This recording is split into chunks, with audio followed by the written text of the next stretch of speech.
A paz do Senhor seja com todos vocês, meus irmãos, meus amigos que nos acompanham aqui por este canal. Na próxima semana, nós estaremos dando início a uma série de lições relacionado com a carreira que nos está proposta. Então, o caminho da salvação, santidade e perseverança para chegarmos aos céus. Então, você que ainda não é inscrito aqui no nosso canal, aqui embaixo tem um sininho, você pode fazer a sua inscrição, que semanalmente, querendo Deus, nós postamos aqui um resumo de uma lição bíblica para que você possa estar sendo edificado, possa estar sendo perseverante aí nos caminhos do Senhor Jesus. E hoje nós vamos concluir uma série de 13 lições voltada para o corpo de Cristo, no caso, a sua igreja. Então estamos chegando já à 13ª lição. Você que tem nos acompanhado aqui, que Deus continue te dando graça para que você seja perseverante em tudo e permaneça firme na fé. A lição de hoje que nós vamos comentar, ela traz a temática: o poder de Deus na missão da igreja. Então, a igreja, ela só pode atuar mediante o quê? O poder do Espírito Santo. O textuário dessa lição está escrito lá em Atos dos Apóstolos, capítulo 1, verso 8. Mas recebereis a virtude do Espírito Santo, que há de vir sobre vós, e ser-me-eis testemunha, tanto em Jerusalém, como em toda a Judéia e Samaria, e até aos confins da terra. Então, a manifestação do Espírito Santo é a força motriz que leva a igreja a cumprir a sua missão. Então, seria o que? Impossível a igreja ela cumprir o ID de Jesus se ela não fosse revestida, se ela não fosse morada do Espírito Santo aqui nessa terra. Então, nós vamos estar tratando sobre essa questão nesse resumo. A missão da Igreja de Cristo, ela só será executada no poder de Deus. A doutrina do Espírito Santo é chamada de pneumatologia. Então, ensino sobre o Espírito Santo. Então, é fundamental nós compreendermos que é essencial que todo o salvo ele seja guiado, dirigido, orientado pelo Espírito Santo. Nós vamos ver que ninguém pode ser regenerado se não houver nele a obra do Espírito Santo. Jesus disse: se o homem não nascer da palavra e do Espírito, ele não pode entrar no reino de Deus. Então o Espírito Santo, ele é o Consolador divino.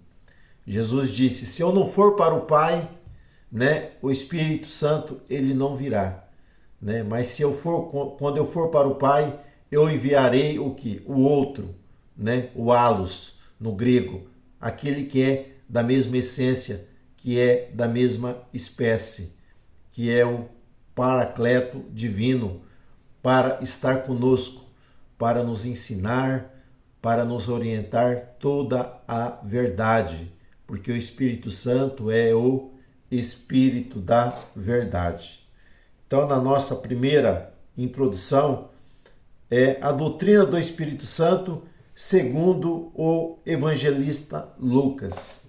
Então, nós vamos focar nesse início aqui sobre o estudo do Espírito Santo relacionado ao Evangelho de Jesus, conforme foi escrito por Lucas.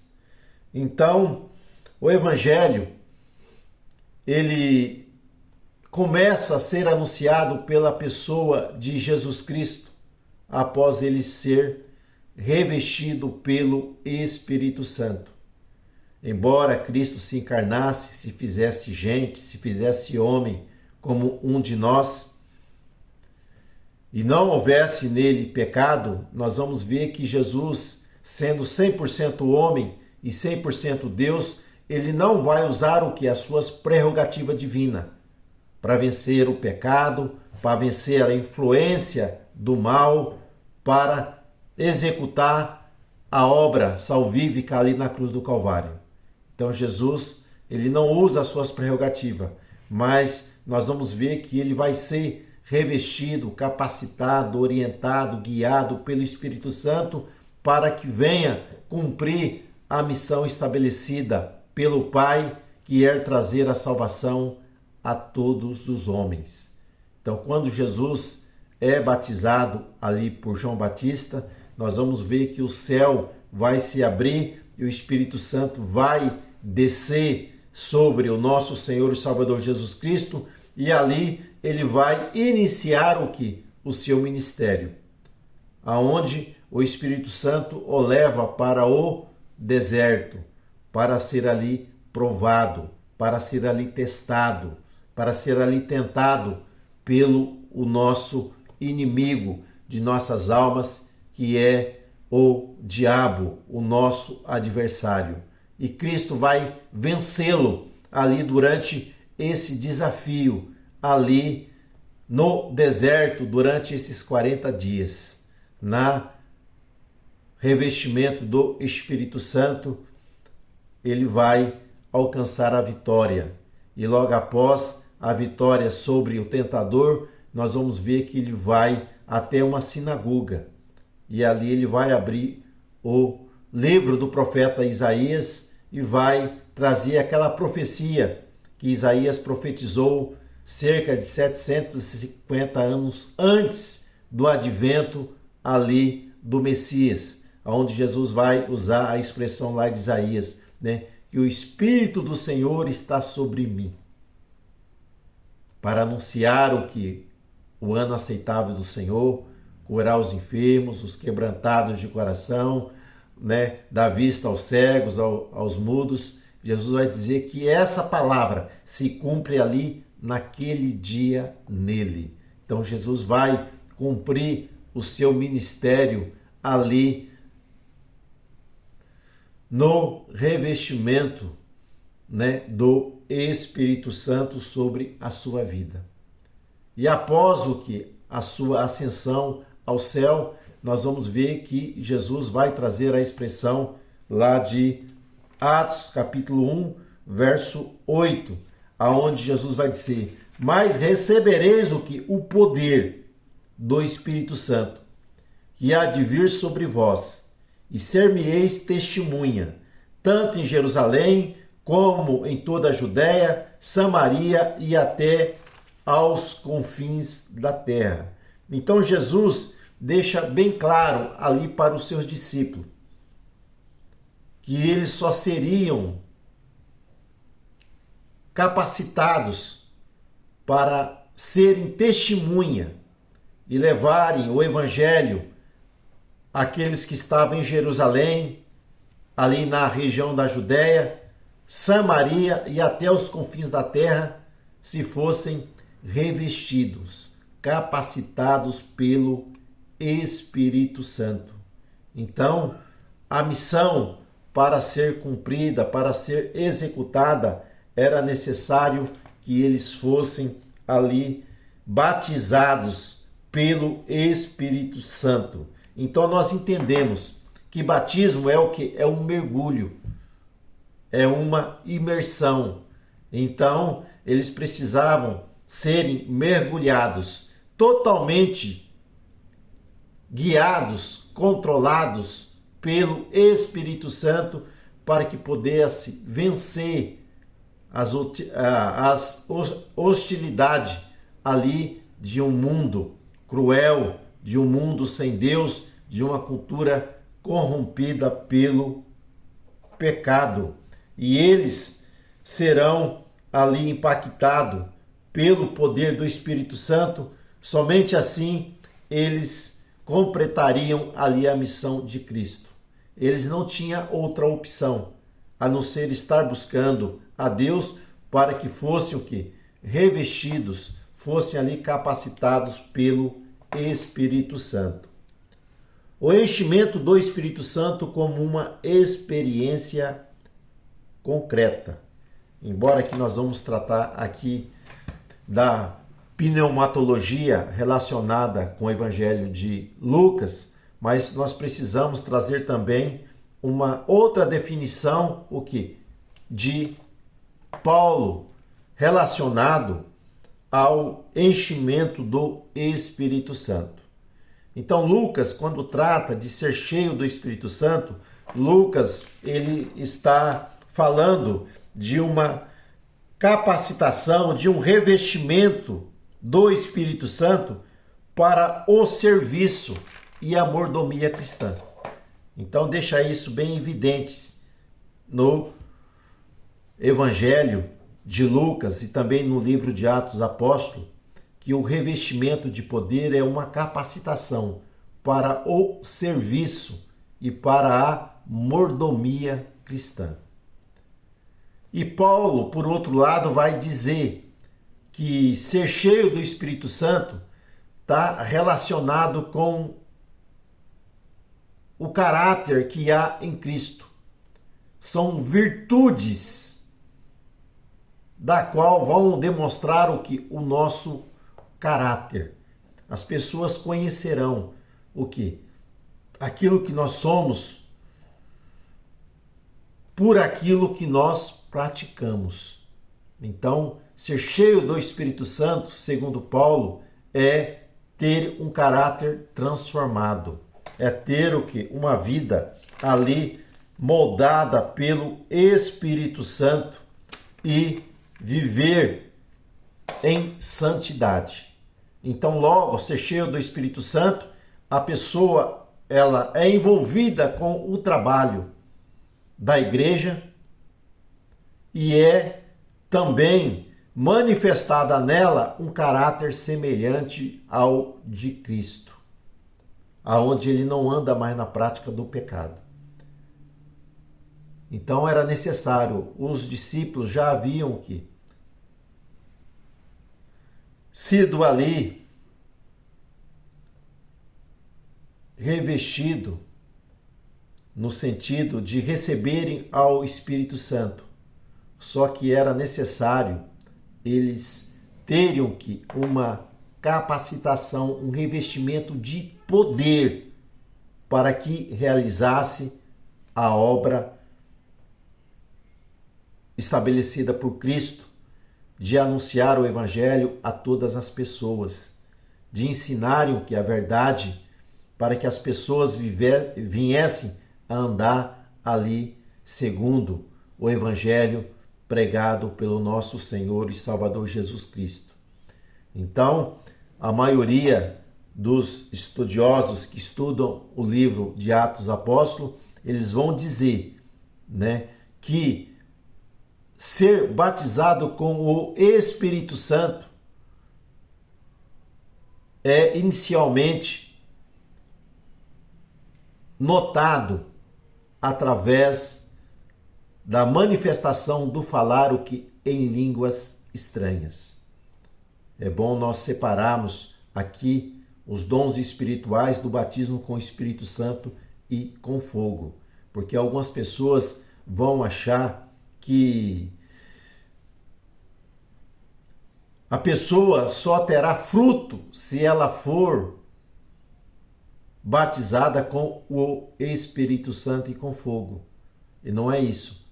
Talvez uma pessoa batizada com o Espírito Santo, no sentido aqui dos dons espirituais, eu falei fruto, mas é dons. Então a pessoa pode ser batizada e não ter nenhum dons. Ela é batizada, fala língua estranha, mas ela não tem nenhum dom, no caso espiritual. Ela vai ser revestida de um poder e vai ser uma testemunha de Cristo por vários lugares que aonde ela vai estar passando, ela vai anunciar a Cristo, mesmo tendo oposição, porque os discípulos foram presos, eles foram torturados, e alguns deles foram assassinados, mas mesmo diante de tanta oposição, eles não deixaram de realizarem a obra de Cristo. Então a pessoa, ele pode ter os dons, no caso ter a sabedoria, ter o dom da fé, o dom do discernimento do Espírito, mas não ser batizado. Então há alguns conflitos aí teológicos aí dentro dessa questão, né? Dessa questão. A pessoa é batizada, porque batismo também não é santidade. Batismo é um revestimento de poder que a pessoa recebe para a execução de um serviço, de um trabalho para Deus,